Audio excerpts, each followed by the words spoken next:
This is Alex, and he makes over $1 million a year with a business model that nobody's talking about anymore: affiliate marketing.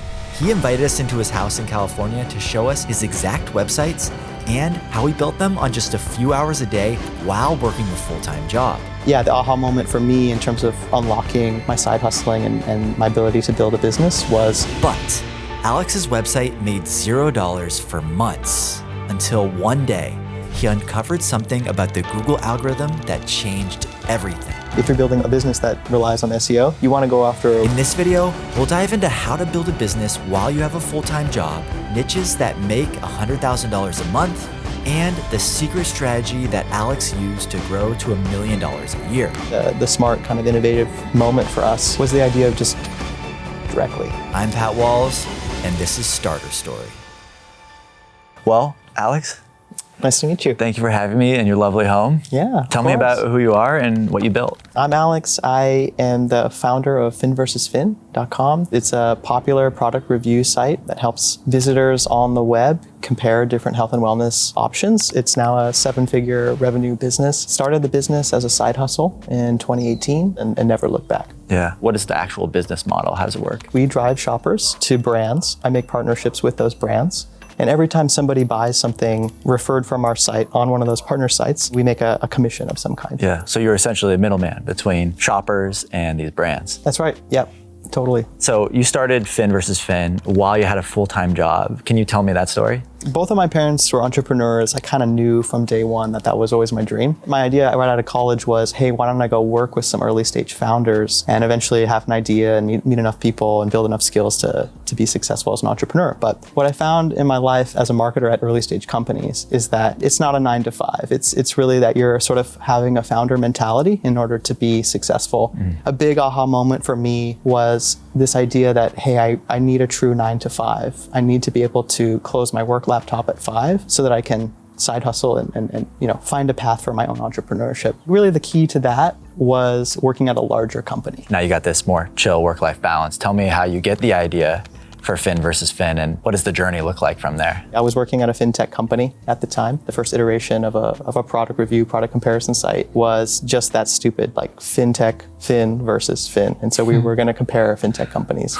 Quickly saw $100 million Series A's, venture funding going to a wide range of telemedicine companies, and thinking, there's no content online about that. And that's a pretty considered purchase. If you're going to buy a medical product, how are you going to make that decision by yourself? How do I know which one to go trust? So it's kind of like scratching our own itch there in terms of what kind of content to write. But yeah, I wrote the first 60 articles myself. I didn't hire anyone. Learning WordPress at the same time, that's where the site was built. Typically in the beginning, we would drive traffic through organic SEO, kind of anticipating the series of products or queries that shoppers might be making online. What are shoppers searching for, essentially, is the first question. And you can meet that demand with content. The smart kind of innovative moment for us was the idea of just partnering with brands directly. I'd say it took us about 6 months before we saw a significant amount of organic traffic, where I felt comfortable starting to reach out to the brands that we were driving traffic to and had enough confidence to say, I'm pretty sure we're driving new sales. I don't see those numbers on my end, but there could be more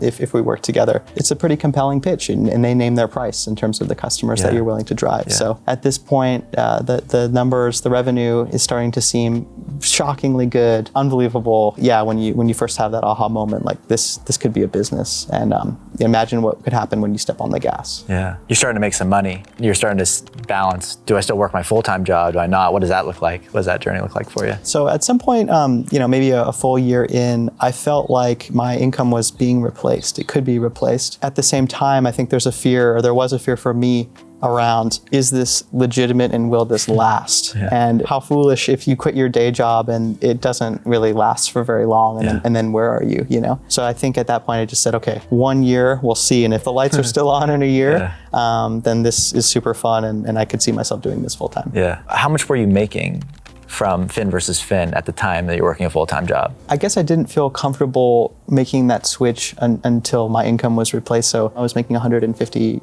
in salary. So that's kind of my own personal earnings from the site when I felt comfortable making the switch. Yeah. My favorite part about Alex's story is that he didn't quit his full-time job until he was making $150,000 with his new side project. And just like Alex, I actually did the same thing. I started $1 million business while I had a full-time job, but it wasn't easy. It required having the right idea and a solid execution plan in place. If you're curious about doing something similar and you have a full-time job, well, we're running a free workshop on how to build $1 million business on just 2 hours a day. We'll talk about how to overcome self-doubt, how to find $1 million business idea, and exactly how to execute on that idea on just 2 hours a day. Head to the first link in the description to save your seat. We have just a limited number of spots. See you there. Back to the video.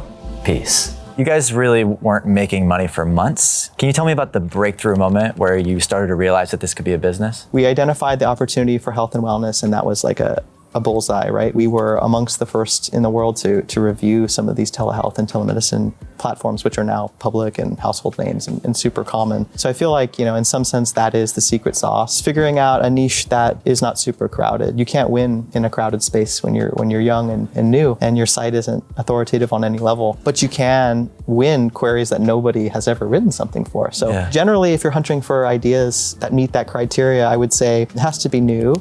And there has to be sort of high margin in that product category. And there has to be kind of a lot of activity or momentum that will keep it going. A space where no one has talked about those things, but it has a lot of potential because it's tried and true at the end of the day. Yeah. It's not going to just be here and end. What does your keyword research process look like from starting to research the keywords and then writing the articles? In the early days, if you're building an SEO, a business that relies on SEO, you want to go after low competition, long tail keywords. If you're in the audience that you're trying to serve, they might be just super intuitive to you. There's query patterns as well that you start to recognize that are high intent. If you have the pattern, it's just about fitting in the product or the brand or best this for that. In the early days, it was mostly focusing on the brand that we wanted to cover. So, okay, this is a space we want to be in, or maybe we've already written about and we have some traction in. Okay, so who are the players in that space? Who do we actually think is going to be here in 3 years? And then strive to write the very best thing online about that brand. Sometimes that means going more in depth than the article that's number 1 on Google. Sometimes it means being more concise and more to the point. It's just, what is the true intent behind the query that somebody typed in?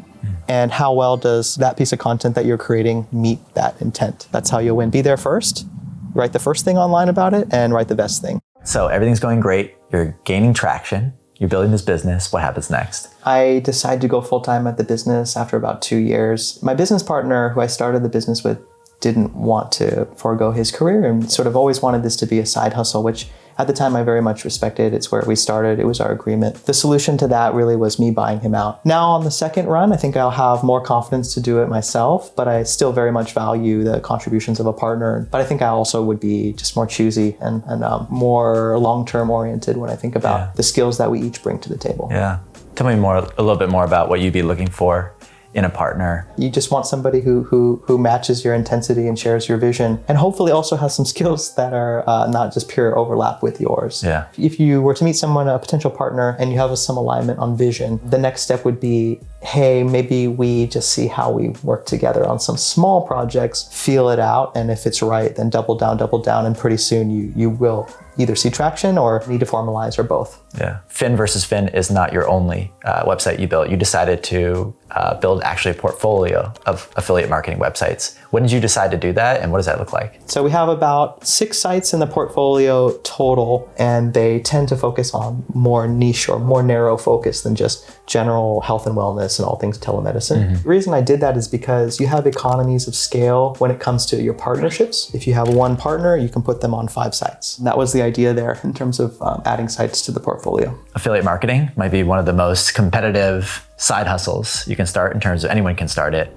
How do you differentiate, and how do you think about competition? The expectation that you're going to be able to stay atop of Google forever, I think is wildly not true. You're going to be competing with other people in your niche, other experts and authoritative websites, as well as big publishers that go after everything under the sun. So think of Forbes, in my space, Healthline, but you can always serve your partners with net new content, even as your past moneymaker content starts to erode, as your rankings start to erode. Stale content, at the end of the day, will not win on Google. So it needs to be fresh, and it needs to be within your area of expertise that, from Google's perspective, not going too far outside of your lane, topical authority or kind of niche. What I think is really cool about your business is that you're not just doing organic search, you actually have dabbled a bit in paid advertising. Can you tell me about that? Trying to diversify the traffic is definitely something that every online entrepreneur should be thinking about. Realizing that you could go to your partners and say, hey, I know you want more growth. I have an idea for more growth. It's outside of the realm of what we normally do. And it will cost, a test spend of a few $1,000s, something like that. And it very well may fail and fall on its face, but we will be stronger and we'll have learned something for it. And the upside is that if it works, it's extremely scalable. It's actually scalable to the moon. And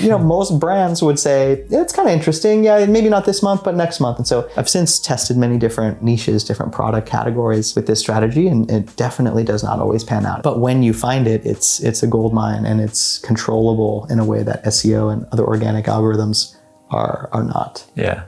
What I love about Fin versus Fin is that you did this all while you had a full-time job. Can you give a little bit of advice for someone watching who might have a full-time job who wants to do something similar? I think being good at your job is maybe a prereq.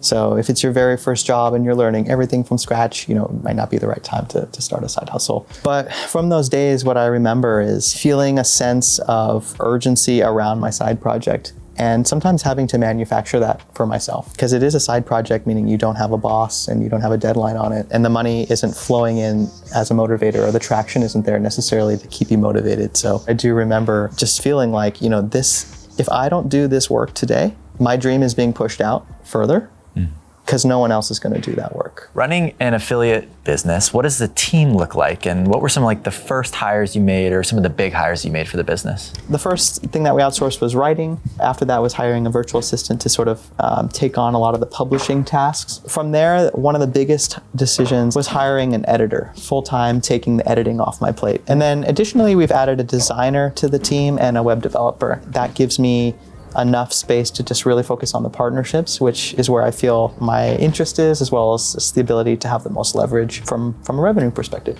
What does a typical day in the life look like for an affiliate marketer in 2024? So I really start my workday probably around 8:30 or 9. Maybe I might have a weekly meeting with some of my team members, sort of set the agenda for the week. I likely have a few meetings on my calendar with brands themselves to discuss how we're continuing to expand their partnership and the customers that we're driving to them. I likely, stop for lunch and head out of my little dark office in my home, hop back on my computer to either review content, tweak some ad campaigns of some kinds. We do have a paid media strategy. It's a big part of the business. I typically stop working around 4, which is when the help for my son leaves, and I don't do a lot of work on the weekends anymore. But I do have a nice window after sort of evening family time after I put my son to sleep, where I can have a few uninterrupted hours to respond to emails and make sure that folks on my team who are distributed across the world have their next steps for the next day, essentially. Yeah, you built this awesome business. What's next? I'm actually working on selling the business and finding it a new home. So I think it's important to understand your purpose for the business. Is it just about the lifestyle and you actually don't care about how much money you make? Is it something that I see myself working in, or yourself working in, for the remainder of your life? Or is it something that, has a short period of time that you want to be running it, but you ultimately want to have an exit? So thinking through those and then which corporate structure, which functions you take on yourself, and what you outsource, I think are key considerations. Yeah. If you could stand on Alex's shoulder and give him some advice on some of those things, what would you say? One of the key things that I've learned in this process is you can try and engineer the outcome as much as possible from the get-go. But the reality of the situation is that you can't see around very many corners, and you're going to have to pivot a bunch. So my key piece of advice to anyone who wants to own a business one day and start it and be the entrepreneur is to just get started. Because where you start is not going to be where you end by any means. Just pick a broad-based audience and start trying to figure out what their problems are and how you can help them. But it doesn't need to be more engineered than that. You don't need to be thinking about this being a business that's going to be multi-generational or IPO, or it doesn't even have to be a business necessarily that you're hoping to sell one day. It's important just to get started and figure out the pieces once you have a bit of momentum. Thank you, man. Yeah. Follow this advice and you will be $1 million affiliate marketer. Peace. That was great.